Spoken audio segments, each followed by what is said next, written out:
हमारे चैनल को सब्सक्राइब करें और बेल आइकन दबाना ना भूलें। नमस्कार, BTN न्यूज प्रतिदिन में आप सबों का स्वागत है। बढ़ते हैं हम खबरों की ओर। सबसे पहले खबर बाढ़ की तैयारियों से शुरुआत करते हैं।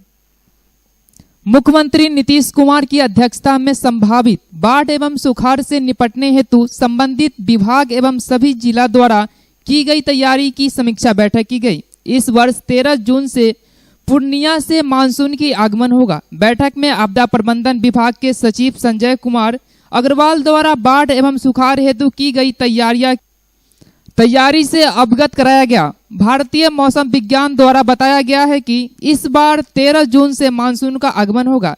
बैठक को संबोधित करते हुए मुख्यमंत्री ने कहा कि इस वर्ष 1 जून से ही सब जगह सचेत रहना है। सभी जिले के प्रभारी मंत्री सिंचाई, लघु सिंचाई, परिवहन के लिए किए गए कार्यों का फीडबैक स्थानीय जनप्रतिनिधियों के साथ बैठक कर जानकारी प्राप्त कर ले कि कहीं काम हुआ है या नहीं। उन्होंने जल जीवन हरियाली अभियान के अंतर्गत सोख्ता का निर्माण कार्य की समीक्षा भी कर लेने के लिए कहा, क्योंकि यह जल का रिचार्ज करता है। साथ ही जहां भी लोग प्रभावित हो वहां से उन्हें सहायता तथा सचेत रहने का दिशा निर्देश भी दिया जाए। बाढ़ पूर्व तैयारी की समीक्षा बैठक आयोजित की गई और जिलों में जो बाढ़ पूर्व तैयारी है उसके सभी पहलुओं पर जानकारी ली गई है और आवश्यक निर्देश दिए गए हैं। बाढ़ प्रभावित क्षेत्र के लोगों को मैं जागरूक रहने के लिए अनुरोध करूंगा, आह्वान करूंगा। साथ ही जो पूर्व तैयारी में उन्हें बरतना चाहिए आवश्यक सावधानी, जैसे कि गड्ढा वगैरह में लोग नहीं जाएं, नदी में बच्चों का विशेष ध्यान रखें ताकि कोई घटना दुर्घटना नहीं हो। साथ ही जो बाकी सारी तैयारी रहती है वो उनको करके रहना चाहिए। जो अगर तटबंध के इलाके के क्षेत्र में लोग हैं वो लगातार नज़र रखें, कंसस रहें। पानी का जब जो जल स्तर में वृद्धि होती है तो उसके संदर्भ में कोई जानकारी हो तो अविलंब जो हमारा कंट्रोल रूम है उस पर वो सूचित करें और हम लोग अकॉर्डिंगली सारी व्यवस्था करेंगे। मूलभूत सुविधा के लिए राजकीय पॉलिटेक्निक कॉलेज दरभंगा के छात्र छात्राओं ने कर्मी एवं शिक्षकों को बंधक बनाया। बुधवार को राजकीय पॉलिटेक्निक कॉलेज दरभंगा के छात्र छात्राओं ने मूलभूत सुविधा के लिए संस्थान में कार्य कर रहे शिक्षक एवं कर्मियों को बंधक बना लिया। छात्रों का कहना है कि हमारे इस संस्था में पीने का पानी तक की सुविधा उपलब्ध नहीं है। अगर किसी छात्र को पढ़ाई के दौरान शौचालय जाना हो तो तीसरी मंजिल से उतरकर ग्राउंड फ्लोर तक आना पड़ता है। इसके अलावा सभी शिक्षकों के कमरे में ही सभी व्यवस्था है, लेकिन हम लोग जहां पढ़ाई करते हैं वहां पंखा तक की व्यवस्था नहीं है। अन्य कई बातों को लेकर इन लोगों ने हंगामा किया और अपने मांगों पर कायम रहे। वही पॉलिटेक्निक कॉलेज के प्रधानाचार्य मौजूद नहीं थे जो इन छात्रों की समस्याओं को सुन सके। गौरतलब है कि मौके पर पहुंचे विश्वविद्यालय थाना पुलिस ने भी अंदर जाने की काफी प्रयास किया, लेकिन आक्रोशित छात्रों ने अंदर नहीं आने दिया। यहाँ पे केवाईपी रूम है सर। केवाईपी रूम में ना सर पंखा लगा हुआ है, न सर कोई टीचर टाइम पे आता है। न केवाईपी रूम में टीचर टाइम आता है, न सर यहाँ पढ़ाने के लिए एक भी स्टाफ नहीं आता है सर, कभी नहीं आता है। आज से नहीं सर, 6 महीना से में एक भी स्टाफ टाइम पे नहीं आता है। आज सर फॉर्म भरना था, फॉर्म भरने के लिए स्टाफ नहीं आया हुआ है। उसके बाद सर हम लोग यहाँ पे सर क्लास में जब जाते हैं सर, क्लास में इतना गंदा पड़ा हुआ है सर, इतना गंदा सर। यहाँ पे स्वीपर नहीं है सर, न यहाँ पे माली है, न यहाँ पे गार्ड है, जो कि कहता है हर एक चीज व्यवस्था, यहाँ पे कुछ ही व्यवस्था नहीं है। उसके बाद सर हम लोग का सर यहाँ पे अंदर में सर वर्कशॉप है सर, अंदर में कुछ दिन वर्कशॉप है। वर्कशॉप में पानी अब जस्ट पानी होगा सर, उस पानी में इतना पानी लगता है, डाल बराबर पानी लगा हुआ सर। उस पानी का सर कोई निराकरण नहीं, 1 साल से लिख के दिए हैं, कोई निराकरण नहीं किया गया। उसके बाद सर यहाँ पे हम लोग सर बाहर में रूम लेने जाते हैं। जब रूम लेने जाते हैं बाहर में सर महिला हम लोग को रूम देता नहीं है, क्यों बोलता तुम्हारे कॉलेज में हॉस्टल है, अपना कॉलेज में हॉस्टल है। मतलब कॉलेज में सर हॉस्टल मिलता नहीं है और कॉलेज में सर जो भी हॉस्टल है वो लीगल है और हॉस्टल देता नहीं है। और सर रहते हुए हॉस्टल में, तो हॉस्टल में सर मतलब पूरा नल खराब है सर, ना हॉस्टल को रहने की व्यवस्था है, न बेड है, न पंखा है, न बिजली है, कुछ भी हॉस्टल में नहीं है। कॉलेज है ये, यहाँ का हम लोग छात्र है जो कि हम अभी 1 महीना नेक्स्ट मंथ जो हम लोग पास आउट हो जाएंगे। हम लोग का यहाँ पे जो हम लोग का जूनियर है वो लोग को हम लोग के सेशन में भी ऐसा बहुत दिक्कत होता था। ठीक है, पहले मतलब होता था क्या कि जैसे केवाईपी चलता था तो वहाँ पे किसी प्रकार की कोई सुविधा नहीं दी जाती थी। 8 बजे से क्लास स्टार्ट होता था। यहाँ पे 8 बजे जो है मतलब गार्ड तो रहते थे, पर या उनका भी क्या है, उन कहेंगे टीचर लोग तभी तो वो गेट खोलेंगे ना, तो गेट भी नहीं खुलता था। तो लाइट लगा हुआ है यहाँ से, 2 बिल्डिंग है, ये बिल्डिंग और ये बिल्डिंग, 2 बिल्डिंग है मात्र सर। यहाँ पे 1 लाइट लगा हुआ है। हम लोग का सर कॉलेज सर भूतिया कॉलेज लगता है, इस बात की तरफ को बोले थे, लेकिन सर बोलते हैं अच्छा लगवा देंगे। तो इस बार का तो 2 महीना हो गया, अभी तक कोई सुनवाई नहीं हुआ। सर कि देखिए, पहला तो कॉलेज बस टीचर लोग टाइम से नहीं आते हैं। हम लोगों का कॉलेज में KYP चलता है 9 बजे से, तो उसमें क्या होता है 9 बजे गेटो नहीं खुलता है, 10 बजे खुलता है। उसके बाद KYP के अंदर नहीं पंखा लगा हुआ है, जिसमें टीचर लोग बैठते हैं, जिसमें टीचर लोग बैठते हैं अपने में AC लगवा के रख ले हैं। हम लोग पसीना में बैठते हैं, नेट का बहुत प्रॉब्लम होता है, एको का सिस्टम ठीक से काम नहीं करता है। 4-5 को बैटरी लगा है, एगो सिस्टम चलाते हैं, लाइट करने के बाद अब पूरा सिस्टम ऑफ हो जाता है। स्टूडेंट को कोई दिक्कत है वो हमको नहीं मालूम है, अब क्या दिक्कत है नहीं है। KYP में कुछ है, साफ सफाई नहीं हो रहा है, इसी वजह से अपना कर रहा है। ये दिक्कत तो चलिए रहा है, तो फिर समाधान प्रिंसिपल साहब करेंगे। ये तो प्रिंसिपल साहब बताएंगे इस सब मैटर पर, बड़ा बाबू बताएंगे। तो छोटा मोटा कर्मचारी यहाँ काम करते हैं। काम करने वाले सुबह आते हैं, शाम को काम करते हैं। 9 आदमी अकेले हैं, उसमें का फुर्सत नहीं मिलती। पंखा लगाई हुआ है, चल नहीं रहा है। रहता है मैच के लिए, क्रिकेट पे को आ ये रहा है।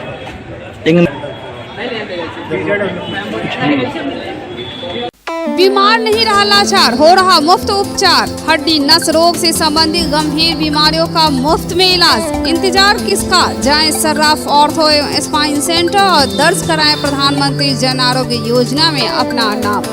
विश्व की सबसे बड़ी स्वास्थ्य सुविधाओं का उठाएं लाभ। आधुनिक ऑर्थोपेडिक सुविधा, ऑर्थोस्कोपी, स्पाइन सर्जरी, फ्रैक्चर का अत्याधुनिक इलाज। डॉक्टर SN सर्राफ, डॉक्टर अभिषेक सर्राफ, रीढ़ हड्डी और नस रोग विशेषज्ञ डॉक्टर प्रियंका बी सर्राफ, स्त्री और प्रसूति रोग विशेषज्ञ DMCH के सामने लहरियासराय। शिक्षा के क्षेत्र में अपनी गुणवत्ता एवं विशिष्ट पहचान के लिए विख्यात GD Goenka public school Darbhanga के बच्चों के लिए भी सर्वोत्तम एवं उच्च गुणवत्ता की शिक्षा ग्रहण कर सकेंगे। इस बदलते हुए परिदृश्य में बेहतरीन एवं गुणवत्तापूर्ण शिक्षा प्रदान करना ही GD गोयनका पब्लिक स्कूल का मुख्य उद्देश्य है। बच्चों के चहुमुखी विकास के लिए GD गोयनका, जो कि 17 एकड़ के बड़े व मनोरम एवं शांत वातावरण में फैला हुआ है, में अंतर्राष्ट्रीय स्तर की हॉस्टल फैसिलिटी उपलब्ध है।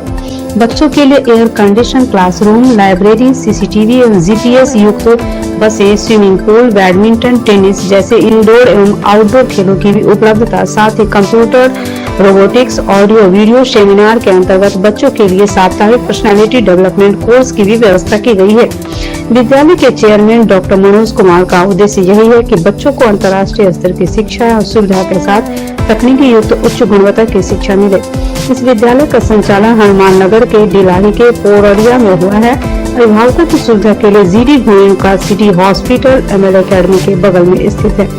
प्रति वर्ष की भांति इस वर्ष भी दरभंगा शहर के आयकर चौराहा स्थित पुरानी बस स्टैंड में डिज्नीलैंड मेला का आयोजन हो रहा है। इस मेले में मीना बाजार, टावर झूला, ब्रेक डांस, ड्रैगन झूला के साथ साथ बच्चों के लिए मनमोहक खिलौने एवं अलग अलग प्रकार के फैंसी ड्रेसों के साथ अनेकों प्रकार की खाद्य सामग्री भी उपलब्ध है। आप लोग भी एक बार मेला का आनंद जरूर लें।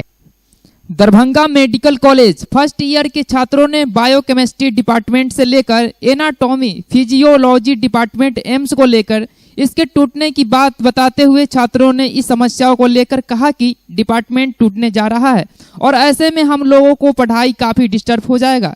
एवं इन्होंने कहा कि कोई वैकल्पिक व्यवस्था भी नहीं की गई है। ऐसे में इन छात्रों ने अपने भविष्य को अंधकार में देखते हुए DMCH फर्स्ट ईयर के छात्रों ने बुधवार को प्रदर्शन किया, अपनी मांगों को लेकर जमकर नाराबाजी भी किया और कहा कि हॉस्टल भी जर्जर अवस्था में है, छत का प्लास्टर इत्यादि गिर जाता है।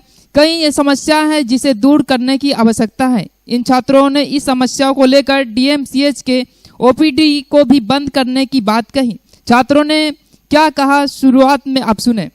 रहने की रास्ता करो, हमारी मांगे पूरी करो, DMCH नहीं टूटेगा, DMCH नहीं टूटेगा, DMCH को पुनर्वासित करो,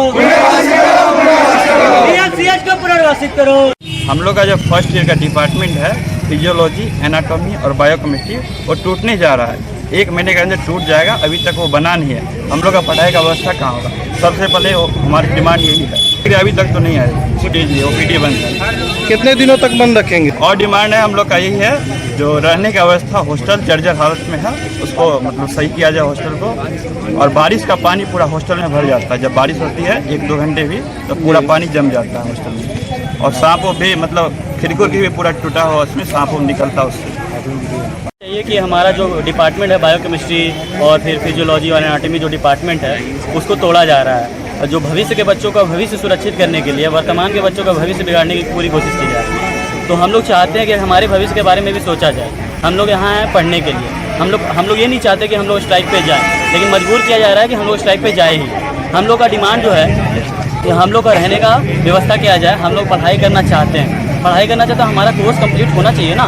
फर्स्ट ईयर में आए हैं तो हम लोग को पढ़ना है, सबसे पहला मुद्दा है कि हम लोग को पढ़ना है। लेकिन हमारा जो बिल्डिंग है जहाँ हम लोग पढ़ने जा रहे हैं उसका हालत तो पहले से ख़राब है, तो उसको बनाने की जगह उसको तोड़ा जा रहा है। तो उसको तोड़ने के बजाय अगर उसको तोड़ा जा ही रहा है, जिस मकसद से तोड़ा जा रहा है, अगर उस मकसद को ज़्यादा इंपॉर्टेंट दिया जा रहा है तो हम लोग के लिए भी एक बिल्डिंग बना ही दिया जाए। तो जब तक हम लोग का बिल्डिंग नहीं बनता है तब तक उसको तोड़ने का क्या मतलब बनता है।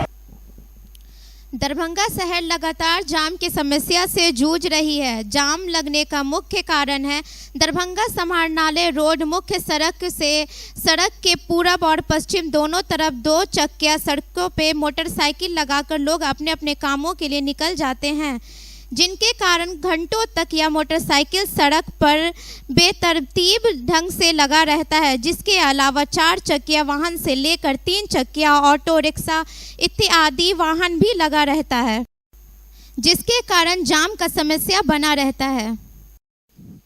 दरभंगा विश्वकर्मा काष्ठ शिल्पी विकास समिति की ओर से एक प्रेस कॉन्फ्रेंस की गई, जिसमें लोगों के साथ हो रहे अत्याचार, अपहरण, हत्या के मामले को लेकर बैठक कर विचार विमर्श किया गया। प्रशासन का जो विफलता है, जो आज 15 दिन हो चुका है, 4 तारीख को अपहरण हुआ, अभी तक रिकवरी नहीं हो रहा है और अपहरणकर्ता का नाम दर्ज कराते हुए भी एसपी साहब संज्ञान नहीं ले रहे हैं। इसलिए हम आज जो प्रेस कॉन्फ्रेंस कर रहे हैं, अगर 48 घंटा में कृष्ण कुमार शर्मा जो हैं उनको रिकवरी नहीं होगा तो पूरे बिहार में 38 जिला में हम धरना प्रदर्शन करेंगे। इसीलिए हम आज प्रेस कॉन्फ्रेंस कर रहे हैं। हम मुख्यमंत्री को भी, डीजीपी को, आईजी को, सबको पत्र हमारे महासचिव लिख चुके हैं और 48 घंटा हम देख लेते हैं। अगर एसपी साहब नहीं अगर रिकवरी कराते हैं तो हम धरना प्रदर्शन का तैयारी करेंगे पूरे बिहार में। लोहना के समस्या के लिए दूर हमर करियो। हमरा आदमी के सुमित राय बोलखिन, अमित राय बजलखिन रहे तो फोन क्या के बोलखिन। एक आदमी आयल रहे उनका दूरा पर मोटरसाइकिल से, अपना घर से गलखिन साइकिल से, और एक साइकिल से गलखिन ओनाते रहे नहाए ले गरम पानी रहे और गंजी और सब कुछ झाड़ कल पर नहाने के लिए और बजलखिन तो गलखिन फोन कलखिन तो तकर बाद हुनका दूरा पर एक मोटरसाइकिल लागल रहे।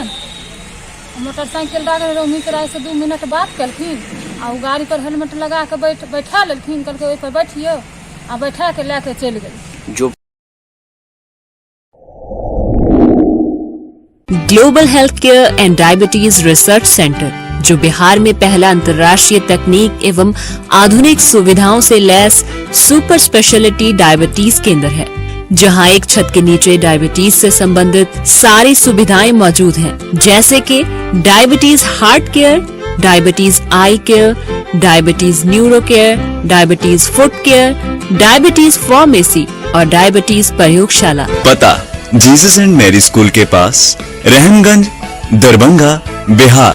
50 वर्षों से आपका विश्वासी दुबे क्लिनिक अपने उत्कृष्ट सेवाओं के लिए कई राष्ट्रीय और अंतर्राष्ट्रीय अवार्डों से सम्मानित डॉक्टर सुनील दुबे के द्वारा सभी तरह के यौन रोग, गुप्त रोग एवं चर्म रोगों का सफल इलाज। निसंतान दंपत्ति एक बार अवश्य मिले। दुबे क्लिनिक, सुभाष मार्केट, लंगर टोली चौराहा, पटना। सीएम कॉलेज दरभंगा में कैरियर ओरिएंटेड प्रोग्राम के तहत संचालित 6 सर्टिफिकेट कोर्सों एवं केंद्रीय संस्कृत विश्वविद्यालय नई दिल्ली द्वारा संचालित अनौपचारिक संस्कृत शिक्षण में सर्टिफिकेट कोर्स में से ई कॉमर्स में नामांकित छात्रों का वर्गारंभ कार्यक्रम ऑनलाइन एवं ऑफलाइन के माध्यम से प्रारंभ हुआ। होता है कि आप अपने रेगुलर एकेडमिक कोर्सेज के अलावा, फॉर एग्जांपल अगर आप बीए का कोर्स कर रहे हैं, बीबीए कर रहे हैं, बीसीए कर रहे हैं तो अन्य किसी जगह पे आपको यह फ्लेक्सिबिलिटी नहीं मिलती है कि आप दूसरा कोई कोर्स साथ में कर। इस कोर्स में भाग लेने वाले सभी छात्र छात्राएं सबों को मेरी ओर से इस कोर्स में नामांकन लेने के लिए और इसमें प्रशिक्षण लेकर घर बैठे विश्व के कोने कोने में ई कॉमर्स के माध्यम से मिथिला की उत्पादक।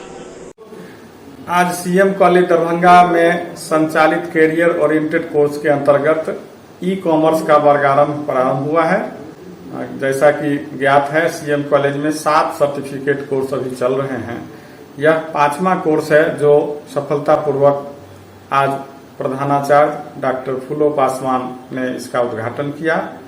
पूर्व प्रधानाचार्य प्रोफेसर विश्वनाथ झा की अध्यक्षता में आयोजित उद्घाटन सत्र में मुख्य अतिथि के रूप में श्री प्रदीप कुमार जालुका, जो सेंट स्टीफेंस कॉलेज रांची में प्राध्यापक हैं, उन्होंने अपने वक्तव्य दिए। साथ ही साथ विशिष्ट वक्ता के रूप में सीएम कॉलेज में ही संचालित हॉस्पिटलिटी एंड कैटरिंग मैनेजमेंट के कोऑर्डिनेटर डॉक्टर आशीष कुमार बरियार ने अपने अच्छे वक्तव्य दिए। साथ ही साथ इस अवसर पर अंग्रेजी विभागाध्यक्षा professor Indira Jha, MLSN college के पूर्व प्रधानाचार्य प्रोफेसर विद्यानाथ झा ने भी अपने अच्छे वक्तव्य दिए, सुंदर वक्तव्य दिए और विषय प्रवेश कराया ई कॉमर्स के कोऑर्डिनेटर डॉक्टर ललित शर्मा ने। उन्होंने कार्यक्रम का संचालन भी किया। यह कार्यक्रम ऑनलाइन ऑफलाइन। जिस महामोपाध्याय ने मिथिला का चित्रण पग पग पोखर माछ मखान मधुर बोल मुस्की मुखपान विद्या वैभव शांति प्रतीक सरस नगर मिथिला थीक, इन शब्दों से किए थे। वे बहुत दूरदर्शी थे। लगता है उन्हें ज्ञात था कि आने वाले समय में मिथिला के लोग उनकी कविता को मिथिला के चौराहे पर पाठ करेंगे। मिथिला की गुणगान करके अपने अपने हिस्से की मिथिला अपने नाम लिखेंगे। कवि ने जिस संज्ञा सर्वनाम विशेषण क्रिया का इस्तेमाल कर रहे हैं, आने वाले दिनों में वह अपभ्रंश ही नहीं विध्वंस का भी रूप ले लेगा। अगर ऐसा नहीं होता तो आज मिथिला की सड़कों से लेकर पटना के सर्कुलर रोड के रास्ते, दिल्ली के राजपथ और जंतर मंतर तक इस कविता का पाठ नहीं किया जाता। पग पग पोखर माछ मखान मधुर बोल मुस्की मुखपान।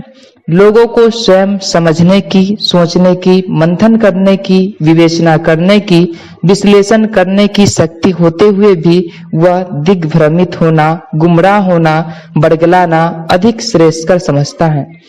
आजादी से पहले प्रकाशित इंडियन नेशन अखबार को ढूंढना, पढ़ना आज के तारीख में तो मुश्किल ही नहीं, नामुमकिन भी है। सन 1960 में के अक्टूबर महीने में जब दरभंगा के महाराजाधिराज डॉक्टर सर कामेश्वर सिंह का निधन हुआ, उसके बाद औरों की बात तो छोड़ दे, यह दोनों अखबार टूगर, अनाथ, पितृहीन अवश्य हो गया। मिथिला के किसी भी स्थान पर खड़े होकर लोग अगर आज पग पग पोखर माछ मखान मधुर बोल मुस्की मुखपान विद्या वैभव शांति प्रतीक सरस नगर मिथिला थी कविता पाठ करते मिल जाएं तो समझ लीजिए वे सरेआम झूठ बोल रहे हैं।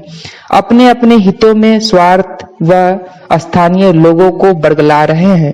इन बात से भी इनकार नहीं कर सकते कि वे राजनीतिक में प्रवेश करने के लिए मिथिला की कविता पाठ करना प्रारंभ कर दिए हैं।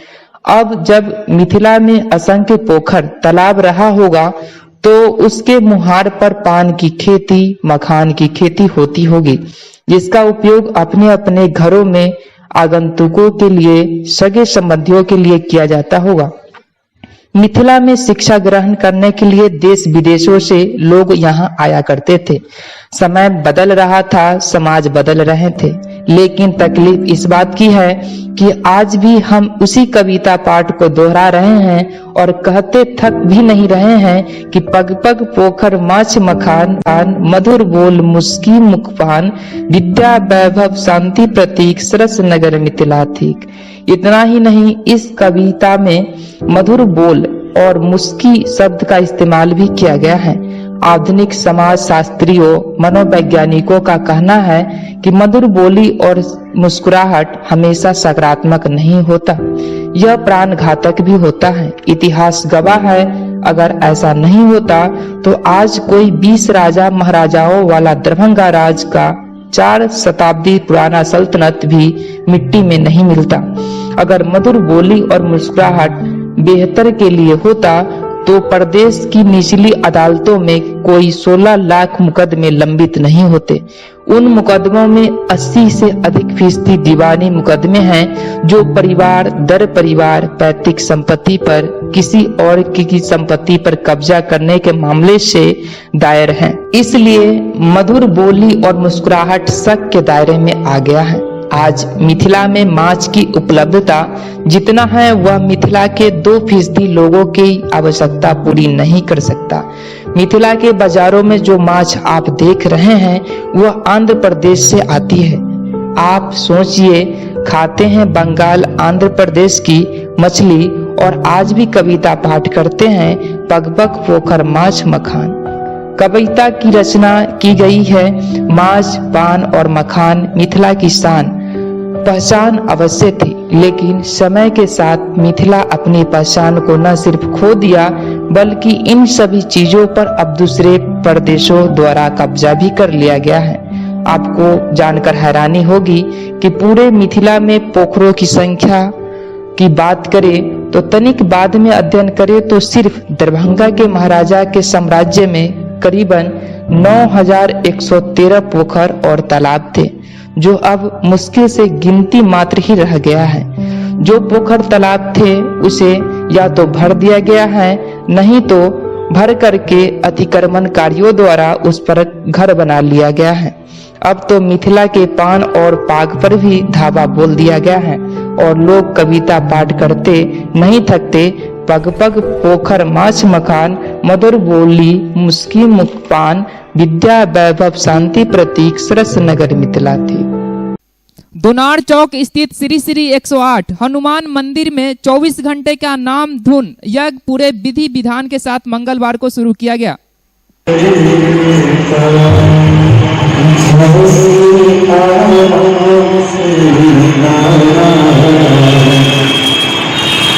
सीताराम